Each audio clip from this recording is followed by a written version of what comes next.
Hello everyone, welcome to Swami Vivekananda Institute. Myself Aditi, I am your UGC NET Home Science faculty. So today we are going to discuss about textile printing. हमने पहले textile के बारे में already discuss किया है, इनके types के बारे में डिस्कस किया है, कौन कौन से यार्न्स यूज होते हैं to make the fibres, fibre के बारे में डिस्कस किया, यार्न के बारे में डिस्कस किया, फैब्रिक के बारे में डिस्कस किया और कुछ ऐसी फिनिशिंग के बारे में भी डिस्कस किया था. Also we have talked about dyeing in the previous session. Dyeing, जब भी हम कपड़े को कलर करते हैं, dyeing, that is dyeing. Different types of dyes के बारे में भी हमने पहले पढ़ लिया है. उसके साथ ही साथ हमने कुछ एमसीक्यूज भी देखे थे related to the textile. Now we are going to discuss about textile printing. उसके बाद जो है टेक्सटाइल के हम कुछ पीवाईक्यूज क्वेश्चंस भी आने वाले सेशन में मैं आपके लिए लेकर आऊंगी. जो टेक्सटाइल प्रिंटिंग है, टेक्सटाइल प्रिंटिंग का मतलब क्या होता है, जब भी हमने डाइंग करी कपड़े में, डाइंग के बाद क्या है, हम कपड़े में, फैब्रिक में कैसे तरह का डिजाइन दे रहे हैं, जो हम डिजाइन अप्लाई कर रहे हैं, दैट इज प्रिंटिंग. तो whenever we talk about printing, तो प्रिंटिंग को कैसे डिफाइन करते हैं, इट इज सरफेस एनरिचमेंट और ऑर्मेंटेशन टेक्निक. मतलब हम क्या कर रहे हैं, सरफेस को एनहांस कर रहे हैं. डाइंग के केस में भी क्या कर रहे थे, कलर दे रहे थे ताकि उसकी एस्थेटिक वैल्यू, उसका कलर जो है वो इम्प्रूव, जो एस्थेटिक वैल्यू है अच्छी हो जाए. ऐसे ही प्रिंटिंग के केस में क्या कर रहे हैं, सरफेस को इम्प्रूव कर रहे हैं फॉर द ऑर्मेंटेशन, ताकि उसकी जो क्वालिटी है वो अच्छी हो जाए. प्रिंटिंग अच्छी होगी तो जो कस्टमर्स है वो जल्दी अट्रैक्ट होते हैं कलर्स और डिजाइन्स को देखकर. तो इसमें क्या है, हम कलर डिजाइन करते हैं प्रिंटिंग टेक्निक्स में. तो डिफरेंट टाइप की प्रिंटिंग होती है. कुछ डायरेक्ट प्रिंटिंग होती है जिसमें यहाँ पर क्या होता है, फैब्रिक, यहाँ पे फैब्रिक और जो प्रिंटिंग, जो आप प्रिंटर्स अप्लाई कर रहे हो या फिर जिससे प्रिंटिंग कर रहे हो, उसका डायरेक्ट कांटेक्ट होता है सरफेस से. मतलब आप direct contact between the surface and जो भी आप इक्विपमेंट यूज कर रहे हो for printing. Next printing is discharge printing. Next is resist printing. इनमें डायरेक्ट कांटेक्ट नहीं होता फैब्रिक से. तो these three are the types of printing techniques. First technique is direct printing. इसमें हम क्या करते हैं, डायरेक्ट कलर अप्लाई करते हैं in the form of pattern. अब हम इसमें क्या करेंगे, सपोज करो ये फैब्रिक है मेरे पास, ये फैब्रिक है और हम यहाँ पे प्रिंटिंग कर रहे हैं. तो जो मैं प्रिंटिंग टेक्निक अप्लाई कर रही हूँ उससे यहाँ पर क्या है, डायरेक्ट कांटेक्ट है. डायरेक्ट कांटेक्ट है तो यहाँ पर क्या होगा, जो हम अप्लाई करेंगे, क्या, जो हम प्रिंट अप्लाई करेंगे, अगर यहाँ पर आपके पास डायरेक्ट कांटेक्ट है तो वो ज़्यादा ड्यूरेबल नहीं होगा. प्रिंट ड्यूरेबल कैसा होगा वहाँ पे, या तो सेमी ड्यूरेबल बन जाएगा वो कपड़ा, या फिर ज़्यादा नॉन ड्यूरेबल होगा. मतलब 5 से 6 वॉश में ही उसका प्रिंट निकल कर आ जाएगा. तो यहाँ पर जब सरफेस का डायरेक्ट कांटेक्ट होगा डायरेक्ट प्रिंटिंग के केस में, तो वहाँ पे जो फैब्रिक है उसमें से प्रिंट जल्दी छूटने के चांसेस जल्दी होते हैं, जिसको हम बोलते हैं डायरेक्ट प्रिंटिंग, जिसमें सरफेस के साथ फैब्रिक का डायरेक्ट कांटेक्ट होता है. सॉरी, जिसमें प्रिंट का सरफेस के साथ डायरेक्ट कांटेक्ट होता है. तो this is direct printing. Now it is done directly on a white fabric और over a previously dye fabric. या तो आप इसको वाइट फैब्रिक पे कर सकते हो, या फिर जो आपने ऑलरेडी डाई किया हुआ है कपड़ा उस पर डायरेक्ट प्रिंटिंग कर सकते हो. इसमें क्या होता है, जनरली हम एक पेस्ट बना लेते हैं, पेस्ट को डिसॉल्व करते हैं पानी के अंदर, उसमें कुछ थिकनिंग एजेंट्स ऐड करते हैं ताकि एक अच्छी सी उसकी विस्कोसिटी बन जाए पेस्ट की. देन उसको हम कपड़े पे अप्लाई करते हैं. तो this is direct printing. Now this is discharge printing. Discharge printing में क्या होता है, यहाँ पे फैब्रिक को जनरली सॉलिड कलर दिया जाता है. जैसे मान लो एक यहाँ पे एक फैब्रिक लिया, इस फैब्रिक को पहले किसी भी सॉलिड कलर से ट्रीट किया जाएगा. मतलब आप इसमें कोई भी सॉलिड कलर ले सकते हो. देन उस पे क्या करोगे, आप डिजाइन अप्लाई करोगे बाय स्क्रीन और रोलर. जैसे मान लो यहाँ पे रोलर यूज करा हुआ है, तो यहाँ पे क्या है, डिजाइन आपका छपा हुआ होता है. तो यहाँ पे स्क्रीन और रोलर की हेल्प से क्या करोगे, इस पे प्रिंटिंग करोगे. अब इसमें हम कुछ केमिकल यूज करते हैं, रिड्यूसिंग एजेंट्स कुछ यूज करते हैं, जैसे सोडियम सल्फोक्साइड और सोडियम फॉर्मेल्डिहाइड। ये क्या करता है, ओरिजिनल कलर को रिड्यूस कर देता है, क्योंकि इसमें पहले हमने क्या करा था, यहाँ पे सॉलिड कलर में डिप किया था फैब्रिक। अब इसको यहाँ पे केमिकल एजेंट रिड्यूस करके उस कलर को हम रिड्यूस कर देते हैं, और यहाँ पे हम क्या यूज करते हैं, स्क्रीन या फिर रोलर का इस्तेमाल करते हैं प्रिंट के लिए। अब जो रिड्यूसिंग एजेंट है वो क्या करेगा, जो प्रिंटेड पोर्शन में है उस कलर को खत्म कर देगा, और जो बैकग्राउंड आएगा वो कैसा आएगा, व्हाइट बैकग्राउंड ऐसा दिखेगा। ऐसा क्या है, ये व्हाइट बैकग्राउंड आपके पास दिखने को मिलेगा, क्योंकि जो रिड्यूसिंग एजेंट है, अब हमने कपड़े को तो पूरा सॉलिड कलर किया था, मान लो कपड़ों को हम, इस कपड़े को हमने पूरा ब्लैक कलर दिया, ठीक है, मान लो इसको मैंने ब्लैक कलर दिया। अब यहाँ पर क्या होगा, ये ब्लैक कलर पूरा रिड्यूस कर देगा, जो हमने यहाँ पे रिड्यूसिंग एजेंट लगाए हैं। तो यहाँ पर क्या है, वो इस कलर को, मतलब जहाँ पे इससे हमने क्या करा, पहले इससे प्रिंट लगा दिया। सबसे पहले हमने कपड़े को सॉलिड कलर करा, नाउ हमने इस रोलर की हेल्प से इस पे ये प्रिंट लगा दिया। अब इस प्रिंट लगाने के बाद हमने क्या करा, इसमें रिड्यूसिंग एजेंट्स ऐड करे, कुछ केमिकल एजेंट्स ऐड करे, जो कि क्या करेगा, जहां जहां प्रिंट लगा है, जहां जहां प्रिंट लगा है उस प्रिंट के कलर को हटा देगा। मतलब जो ब्लैक कलर था वो क्या बन जाएगा, व्हाइट, क्योंकि हमें यहाँ पे व्हाइट डिजाइन चाहिए। तो वो रिड्यूसिंग क्या करेगा, जहाँ पे पूरा सॉलिड कलर था उसमें जहां जहां हमने डिजाइन बनाया उस डिजाइन का कलर खत्म कर देगा। ऐसी प्रिंटिंग को बोलते हैं डिस्चार्ज प्रिंटिंग, मतलब केमिकल डिस्चार्ज हो गया। जब केमिकल डिस्चार्ज हुआ तो वहां पे जो कपड़े का कलर था वो रिड्यूस हो गया, वहां वहां कलर रिड्यूस होगा जहां पर डिजाइन आपने वहां पे प्रिंट किया है।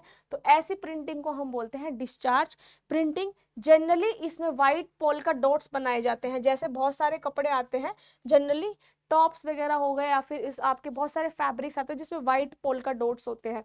तो वो वाले डॉट्स भी डिस्चार्ज प्रिंटिंग की हेल्प से बनाए जाते हैं, जिसमें पहले कपड़े को, अगर हम व्हाइट पोल्का डॉट बना रहे हैं ब्लैक फैब्रिक पे, तो ब्लैक फैब्रिक को जनरली सॉलिड कलर में डिप किया जाता है, देन रोलर और स्क्रीन की हेल्प से प्रिंट अप्लाई करा जाता है। प्रिंट अप्लाई करने के बाद कुछ केमिकल एजेंट्स अप्लाई होते हैं, जैसे फॉर्मल्डिहाइड और सल्फोक्साइड, सोडियम सल्फोक्साइड। ये क्या करेंगे, कपड़े का कलर वहां रिड्यूस कर देंगे जहां पर डिजाइन्स आपने प्रिंट किया हुआ है, वो क्या कर देगा, व्हाइट कलर देगा, और बाकी का बैकग्राउंड कैसा रहेगा, ब्लैक। तो this type of printing is called discharge printing. Now next type of printing is resist printing. ये नाम से ही पता चल रहा है, इसमें क्या करेगा, हमें कुछ भी ऐसे रेजिस्ट सब्सटेंस अप्लाई करने हैं जो कि कपड़े के कलर को रेजिस्ट करेंगे। अब इसमें क्या है, कुछ ऐसे यहाँ पे रेजिस्ट पेस्ट बनाए जाते हैं जो कि डाई को जो प्रिंट को पेनिट्रेट नहीं होने देता। सपोज करो यहाँ पे फैब्रिक है, उसके बाद हमने क्या करा, यहाँ पे एक ऐसी मान लो रेजिस्ट प्लेट लगा दी। अब मैंने प्लेट लगाई है तो ये क्या करेगा, इस वाले जो कलर है यहाँ पे जो प्रिंट है वो छप गया। अब यहाँ पे जो प्रिंट छप गया तो जो कलर है वो कहाँ जाएगा, आप जो सॉलिड कलर यूज करो बैकग्राउंड में आएगा। तो इसको हम बोलते हैं रेजिस्ट प्रिंटिंग। मतलब यहाँ पे जनरली क्या है, एक रेजिस्ट प्लेट लगा दी, वो रेजिस्ट प्लेट क्या करेगी, यहाँ पे मान लो मैंने एक रेजिस्ट प्लेट लगा दी और यहाँ पे आप प्रिंट अप्लाई कर रहे हो, तो यहाँ पे क्या होगा, जो रेजिस्ट आपने प्लेट लगाई है वो डाई को जनरली पेनिट्रेट नहीं होने देगी। तो फैब्रिक सिर्फ उसी डाई को लेगा जो कि इस रेजिस्ट प्लेट से कवर नहीं है। मान लो ये यहाँ पे मैंने एक प्लेट लगा दी, एक सॉलिड सब्सटेंस लगा दिया, तो यहाँ पे तो डाई ले ही नहीं सकते ना, यहाँ पे तो डाई आएगी नहीं, तो डाई कहाँ पर जाएगी, इस पूरे फैब्रिक पे जाएगी। फिर जहाँ पे डिजाइन आपने प्रिंट किया है वहां पे रेजिस्ट प्लेट्स को हटाया जाता है बाय वॉशिंग। वॉशिंग के बाद क्या करेगा, वहां पे जैसे व्हाइट बैकग्राउंड आएगा। तो जनरली इस टाइप प्रिंटिंग को बोलते हैं रेजिस्ट प्रिंटिंग। हमने क्या करा, यहाँ पे पहले इसको मान लो ब्लू कलर में डिप कर दिया, इस फैब्रिक को ब्लू कलर में डिप कर दिया। ब्लू कलर में डिप करने के बाद हमने प्रिंट्स अप्लाई करे। प्रिंट अप्लाई करने के बाद वहां पे कुछ ऐसे रेजिस्ट प्लेट्स लगा दी। ये रेजिस्ट प्लेट क्या करेंगी, जो कपड़े का कलर है वो वहीं पर होगा जहां पर खाली एरिया है, जहाँ पे स्पेस है, जहाँ पे प्रिंट होगा वहां पे वो डाई नहीं होगा। देन इन रेजिस्ट प्लेट को हटा के, जो हमने प्रिंट अप्लाई करे थे, इन रेजिस्ट प्लेट को हटा के वॉश कर लिया जाता है, तो हमें मिलता है ऐसे तरह का प्रिंट, जिसको हम बोलते हैं resist printing. Now third is tie and dye printing. ये जनरली आपने जैसे टाई एंड डाई वाले क्लोथ्स बहुत ज्यादा आजकल ट्रेंड में है, तो टाई डाई जो प्रिंटिंग होती है उसमें हम क्या करते हैं, टाई एंड डाई मतलब हमने क्या करा, जो कपड़ा यूज किया था उसको हम ऐसे नोट बना के, जो गांठ बना के टाई कर लेते हैं एक जगह पर। हम क्या करते हैं, कुछ ऐसे यहाँ पर क्या करते हैं, हम एक रबर बैंड यूज करके या धागे की हेल्प से, स्ट्रिंग की हेल्प से, एक जहाँ पे हमें फोल्ड चाहिए टाई डाई का, उसको हम क्या करते हैं, कपड़े को फोल्ड कर लेते हैं एक जगह से। फोल्ड करने के बाद उसको टाई अप कर दिया जाता है किसी भी स्ट्रिंग या फिर रबर बैंड से।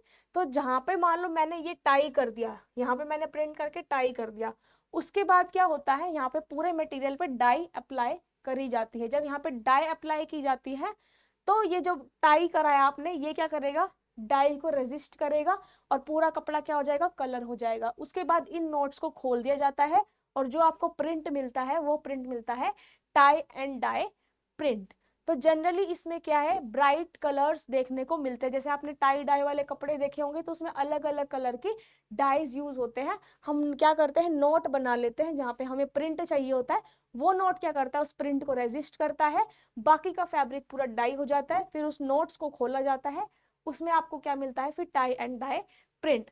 नाउ जो मूदमी टाई डाइज है, ये जनरली थाईलैंड में यूज किया जाता है। इस टेक्निक को थाईलैंड में यूज करा जाता है, जिसमें हम डिफरेंट डिफरेंट शेप और कलर के टाई डाई देखने को मिलते हैं। लेकिन वहां पे जो बेस कलर यूज होता है वो ब्लैक होता है। यहाँ पे आप जनरली बहुत सारे बेस कलर ले सकते हो, लेकिन जो फेमस मूडमी टाई डाई है इसमें जनरली बेस कलर यूज जो होता है वो होता है black. Now this is batik printing. इस बाटिक प्रिंटिंग में क्या यूज की जाती है, वैक्स का यूज करा जाता है एज अ रजिस्ट मटेरियल। जैसे हमने रजिस्ट प्रिंटिंग पढ़ी थी, उसमें हम क्या है, रजिस्ट प्लेट यूज कर रहे थे, और जहां पे रजिस्ट प्लेट यूज कर रहे थे वहां का तो डिजाइन रह गया था, बाकी का कपड़ा डाई हो गया था। ऐसे हम इसमें वैक्स यूज करते हैं। जनरली इसमें पैराफिन वैक्स यूज करी जाती है। जैसे मान लो ये डायग्राम में आप देख सकते हो, यहाँ पे इसमें वैक्स डाली जाती है। अब जहाँ पे ये वैक्स डाल रहे हैं तो हमने वैक्स से क्या करा, पूरा डिजाइन बना लिया। वैक्स से डिजाइन बना के उसको डाई करा जाता है। इसमें जनरली पैराफिन वैक्स यूज करते हैं, जहाँ पे जो बैकग्राउंड का कलर है जनरली व्हाइट होता है, या फिर आप कोई भी कलर का बैकग्राउंड ले सकते हो। मान लो ये फैब्रिक है, इसमें आप इसको आपने क्या करा, व्हाइट डाई कर दी। इसमें कौन सी डाई करी आपने, व्हाइट कलर की डाई दे दी। अब हमें क्या करना है, वैक्स की हेल्प से डिजाइनिंग करनी है। मान लो मैंने यहाँ पे डिजाइन बना के वैक्स को अप्लाई कर दिया। अब जब मैंने वैक्स को अप्लाई कर दिया तो वैक्स क्या करेगी, जो हम डाई ऐड करेंगे, मान लो ये डाई है, ये वाली डाई है। अब जो ये डाई को हमने अप्लाई करा है, ये डाई क्या करेगी, वैक्स को रिपेल करेगी। क्योंकि जब यहाँ पे वैक्स लग जाएगी तो वो कैसा एरिया बन जाएगा, हाइड्रोफोबिक। मतलब वो किसको नहीं लेगा, किसी भी दूसरे मटेरियल को एब्जॉर्ब नहीं करेगा। तो डाई क्या करेगी, यहाँ पे ये जो डाई यूज करी है वो क्या करेगी, रेजिस्ट करेगी किसको, डाई को। वो डाई को रेजिस्ट करेगी, मतलब डाई एब्जॉर्ब नहीं होगी वैक्स पे। तो ऐसे इस प्रिंटिंग को बोलते हैं बाटिक प्रिंटिंग। उसके बाद यहाँ पर क्या है, जो अनट्रीटेड एरिया है, मतलब यहाँ पर जो हमने डाइंग करी है वहां पे तो वैक्स यूज नहीं हुई ना, तो डाई क्या करेगी, इस पूरे उसमें फैल जाएगी, लेकिन जो वैक्स रहेगी वो इसको रिपेल करेगी। देन इसको वो वैक्स को बाद में बॉइलिंग वाटर से रिमूव कर लिया जाता है। जैसे मान लो ये वैक्स का यूज करके यहाँ पे अलग अलग तरह के डिजाइन्स बना ली, और बैकग्राउंड कलर किससे करा, इन्होंने व्हाइट डाई यूज करी है। उसके बाद वैक्स लगा दी, यहाँ पे डिजाइन बन गया। अब डिजाइन क्या था, वैक्स में छप गया, क्योंकि वैक्स क्या है, यहाँ पे वैक्स का नेचर कैसा हुआ, हाइड्रोफोबिक, वो किसी भी तरह की डाई को एब्जॉर्ब नहीं करेगी। उसके बाद जब ये पूरा कपड़ा बन जाएगा, वैक्स अप्लाई करके करेंगे, उसके बाद इस वैक्स को हटाएंगे भी तो ना, प्रिंट के लिए, प्रिंट तो छप गया उसमें, जैसे आपकी मेहंदी छप जाती है। तो उसके बाद इस कपड़े को दोबारा वॉश कर लिया जाता है टू रिमूव द वैक्स। तो इस तरह की प्रिंटिंग को हम बोलते हैं batik printing. Next printing is stencil printing. जो स्टेंसिल प्रिंटिंग है उसमें जनरली हम स्टेंसिल्स का यूज करते हैं। जैसे ये वाली पिक्चर है, इसमें क्या करा हमने, स्टेंसिल ले लिया, इसमें अलग अलग तरह के यहाँ पे डिजाइन्स है। तो यहाँ पर क्या करेंगे, यहाँ पे डिजाइन्स को कट आउट कर लिया जाता है, जैसे आप पिक्चर में भी देख पा रहे हो। तो इसमें हम क्या करते हैं, यहाँ पर आपने स्टेंसिल लिया, यहाँ पे डाई किया कपड़े को, और अलग अलग प्रिंट से, या फिर यहाँ पे रोलर्स भी यूज कर सकते हैं, रोलर से हम प्रिंट बनाते हैं। देन इसमें जो कपड़े पे जो प्रिंट आता है वो स्टेंसिल में जो आपके डिजाइन्स होते हैं वो वाला आपको देखने को मिलता है। So this is the type of stencil printing. Simple है, कॉस्ट इफेक्टिव है, इसमें कोई भी ज्यादा इक्विपमेंट की नीड नहीं है। तो this is the stencil printing. इसमें आपके पास अलग अलग कलर्स भी देखने को मिल सकते हैं, लेकिन इसे कुछ लिमिटेशन है, कुछ डिसएडवांटेज है। यहाँ पर जब भी हम प्रिंट कर रहे हैं स्टेंसिल में, तो यहाँ पे काफी बार कंप्लीट रिंग्स, कंप्लीट सर्कल्स या फिर अनब्रोकन लाइंस जो है वो प्रिंट नहीं हो सकती, क्योंकि स्टेंसिल में इस तरह के काफी बार डिजाइन होते हैं जो पर्टिकुलर आपके कपड़े पे काफी बारी नहीं छप सकते। और ये मैनुअल है, लेबोरियस है, मतलब लेबर इंटेंसिव है, मैनुअल है, इसलिए टाइम कंज्यूमिंग है, और लार्ज स्केल प्रोडक्शन पे, कमर्शियल स्केल पे ये ज्यादा यूज नहीं करी जाती। Now third is block printing. ये जो ब्लॉक प्रिंटिंग है, यहाँ पे क्या है, एक वुडन ब्लॉक लिया जाता है, इसको हम सबसे पहले ऑयल में डिप करके रखते हैं ताकि कैसा बन जाए, केमिकल रेजिस्टेंस बन जाए। इस वुडन ब्लॉक पे अंदर नीचे प्रिंट बने होते हैं, जैसे आपने मेहंदी वाला भी देखा होगा, तो वो वुडन वाला यूज करता है आजकल। तो वुडन में क्या होता है, नीचे डिजाइन बना होता है, और इसको पूरे पहले को ऑयल में डिप करके रखते हैं कुछ वीक्स तक, ताकि ये वाटर और केमिकल रेजिस्टेंस बन जाए। देन जो वुडन ब्लॉक है, इसमें आपके पास यहाँ डिजाइन होते हैं जो कपड़े पे डायरेक्ट अप्लाई करे जाते हैं। तो this is the type of block printing. Slow है, हैंड यूज करते हैं इसमें, मतलब मैनुअल मेथड है, लेबर इंटेंसिव है, टाइम कंज्यूमिंग है, कमर्शियल स्केल पे इसको यूज नहीं कर सकते, डायरेक्ट मेथड है। जनरली इसमें प्रिंट अगर आप वॉश करोगे तो जल्दी प्रिंट उतरने के चांसेस रहते हैं। तो this type of printing is known as block printing, जो कि नाम से पता चल रहा है, ब्लॉक यूज करते हैं टू प्रिंट द फैब्रिक, जिसमें डायरेक्ट कॉन्टैक्ट होता है between the fabric and the block. इस ब्लॉक को पहले इमर्ज किया जाता है ताकि उसमें केमिकल रेजिस्टेंस प्रॉपर्टी मेंटेन रहे।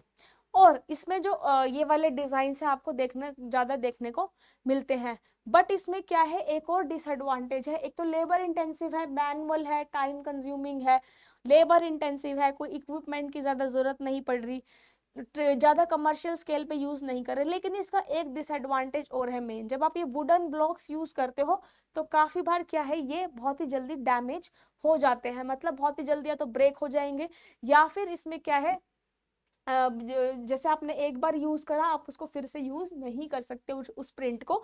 तो ये है इसके डिसएडवांटेजेस। तो this is the type of block printing. Now what is roller printing? Roller printing में क्या है, यहाँ पे जैसे रोलर्स देखने को मिलते हैं, तो ये रोलर्स क्या करते हैं, यहाँ पे प्रिंट, यहाँ पे ऑलरेडी जो यहाँ पे लैमिनेट्स लगा दिए जाते हैं, इनमें क्या होता है, प्रिंट होता है।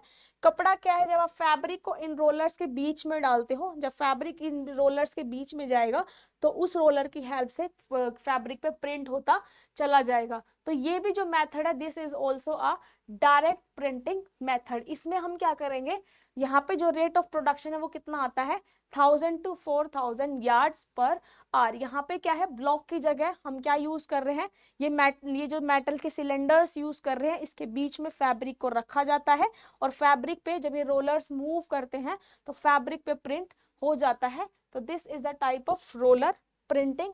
Now next is duplex printing. Duplex मतलब जो दोनों की सरफेस सेम दिखे, जो दोनों की अपीयरेंस सेम हो। ये भी डायरेक्ट प्रिंटिंग है, ये भी रोलर की जैसे है, लेकिन उसमें इसमें क्या था, जो फिर दोनों साइड है वो एक ही बार में प्रिंट हो जाती है।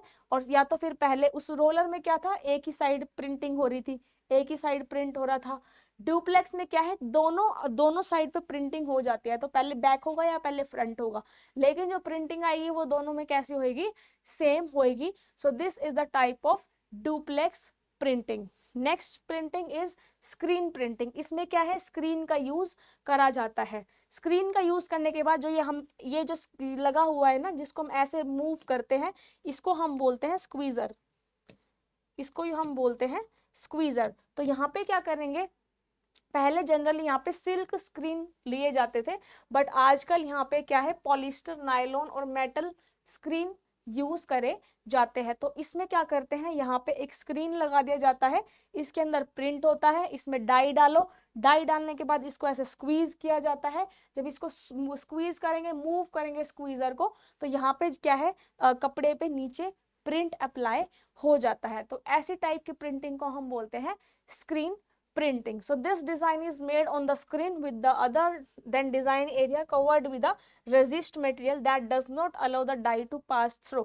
तो यहाँ पे resist material क्या हो गया, screen हो गया, इसमें हमने डाई को डाला और यहाँ पे स्क्वीजर की हेल्प से उसको मूव किया, और जब हमने मूव किया स्क्वीजर की हेल्प से तो वहाँ पे जो डिजाइन था वो सारा यहाँ पे छप गया, प्रिंट हो गया। जनरली ये जो प्रिंटिंग है ये मैनुअल भी हो सकती है और मैकेनाइज्ड भी हो सकती है। तो स्क्रीन प्रिंटिंग जो है उसके कुछ एडवांटेज क्या है? ब्राइटनर ब्राइटनिंग जो कलर्स हैं वो वाले इसमें पॉसिबल हो सकते हैं।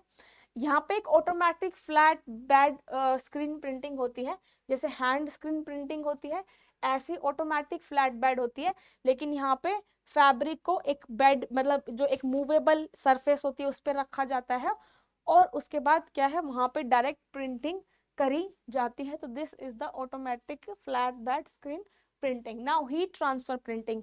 हीट ट्रांसफर मतलब हम इसमें क्या यूज कर रहे हैं? प्रिंटिंग में हीट यूज कर रहे हैं।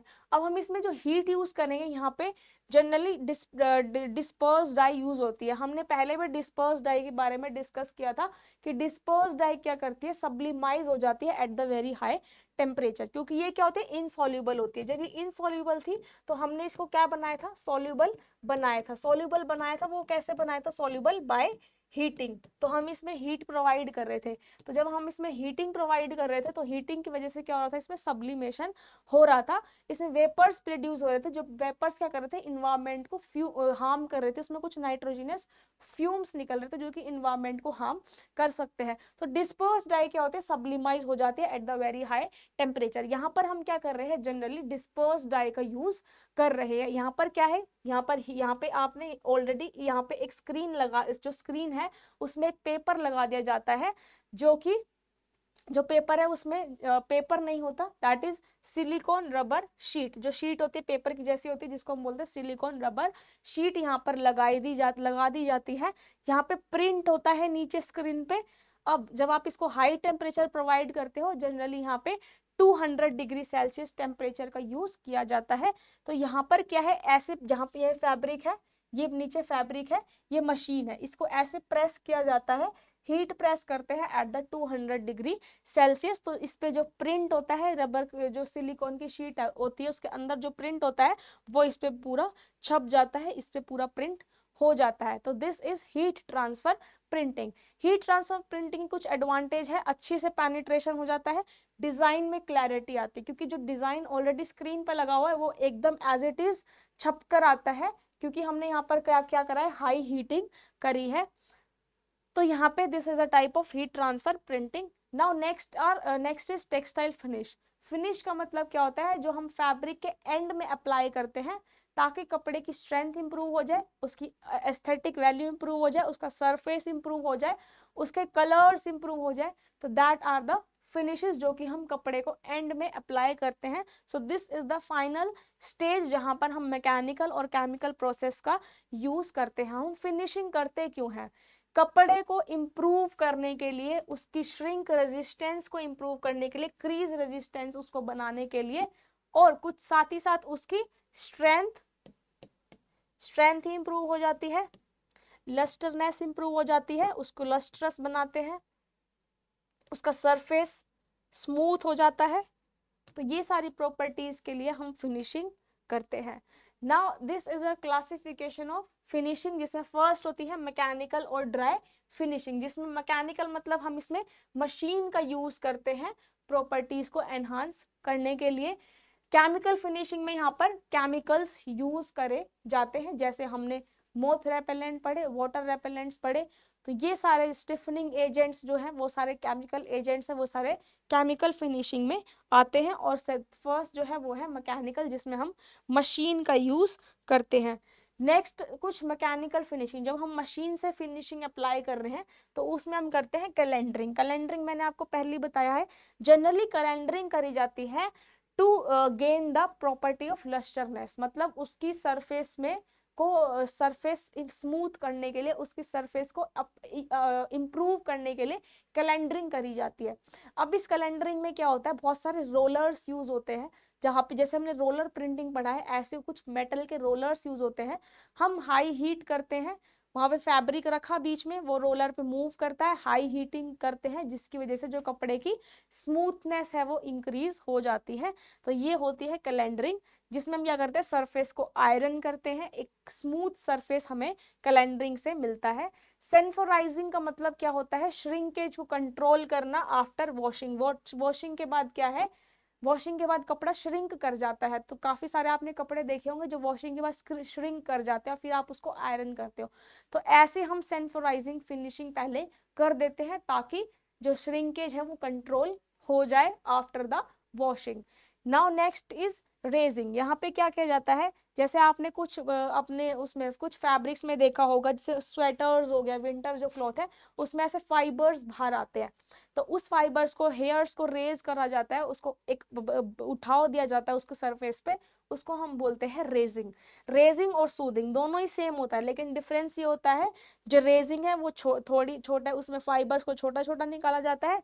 सूदिंग में और ज्यादा हम रेजिंग में उसको ज्यादा करते हैं, सूदिंग में हम सरफेस को कम रिमूव करते हैं, मतलब फाइबर्स को कम निकाला जाता है। एम्बोजिंग में हम क्या करते हैं, डिजाइन अप्लाई करते हैं in the fabric. Now chemical जो फिनिशिंग है उसमें हम क्या करते हैं, कुछ केमिकल एजेंट्स अप्लाई करते हैं ताकि हमें क्रीज रेजिस्टेंट प्रॉपर्टी मिल जाए। मतलब जब भी हम वॉश कर रहे हैं कपड़े को, वो रिंकल ना करे, उसमें क्रीज ना पड़े। वाटर रेपेलेंट यूज करते हैं, ये हमने ऑलरेडी डिस्कस किया है। वाटर रेपेलेंट ऐसे एजेंट जो कि वाटर की एंट्री को प्रिवेंट करते हैं, तो ये भी हम केमिकल फिनिशिंग में करते हैं। सॉइल रेपेलेंट जो कि जो स्टेन्स है उनको रिमूव करने में हेल्प करते हैं, ताकि कोई भी स्टेन लगा कपड़े पे तो वो इजिली रिमूव हो जाए by using the alkalis. Flame retardant बनाते हैं ताकि उसमें किसी भी तरह की आग ना लगे, कपड़ा जल्दी आग को ना पकड़े।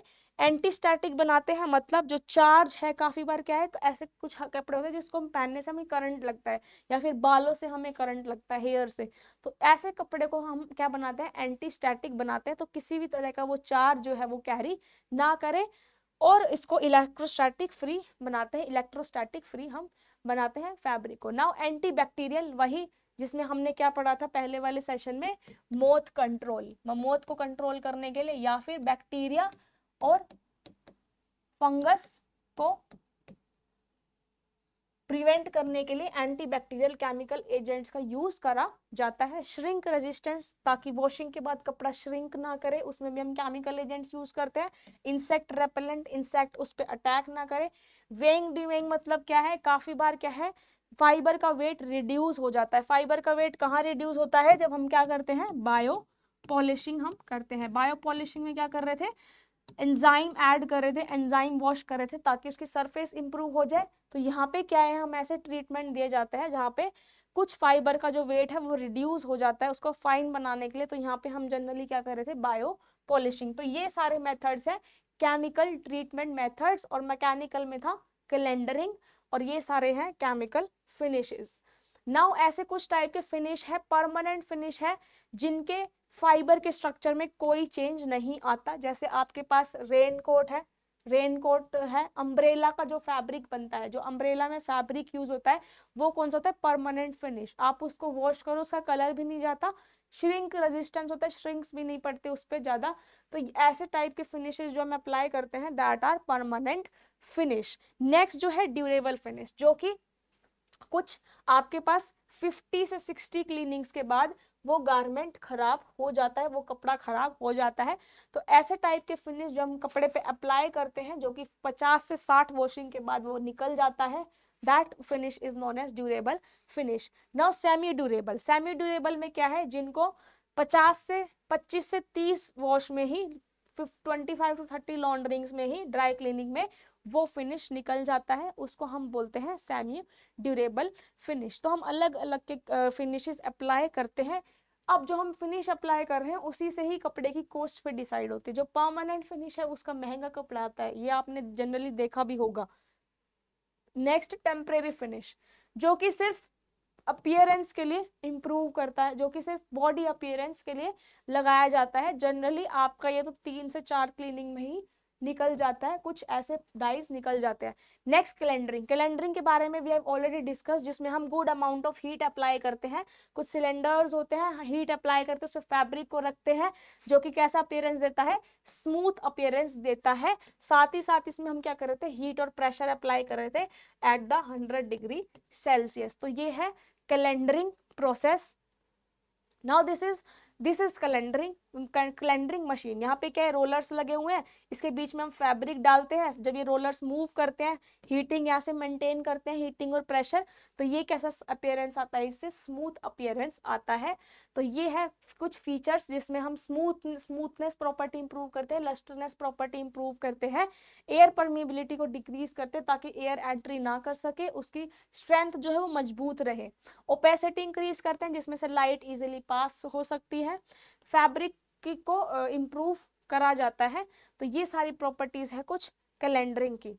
Now this is embossed calendering. इसमें एम्बोस्ड जो कैलेंडरिंग है वो हम डिजाइन प्रोड्यूस करते हैं। एम्बोजिंग का मतलब होता है डिजाइन बनाना, डिजाइनिंग करना। तो ये जो है 3 डायमेंशनल डिजाइन प्रोड्यूस करता है एम्बोस्ड कैलेंडरिंग। मोयर कैलेंडरिंग में हम क्या करते हैं, ये जो है आपके पास ये भी 3 डायमेंशन डिजाइन ही देता है, लेकिन क्या है, ये कपड़े के बिल्कुल दोनों साइड पे आपका कैलेंडरिंग करी जाती है। चिंट्स और ग्लेजिंग में हम क्या करते हैं, और ज्यादा सरफेस को इंप्रूव करते हैं, और ज्यादा हाई पॉलिश्ड सरफेस कपड़े को देखने को मिलता है। नेक्स्ट हम जो ये वाला कैलेंडरिंग है, चिंट्स और ग्लेजिंग, इसमें हम ग्लेजिंग एजेंट्स भी यूज करते हैं। जैसे मेनली इसमें वैक्स हो गया, वैक्स का पूरा एमल्शन बना के इस कपड़े पे अप्लाई किया जाता है, तो इसको हम बोलते हैं ग्लेजिंग और फ्रिक्शन कैलेंडरिंग।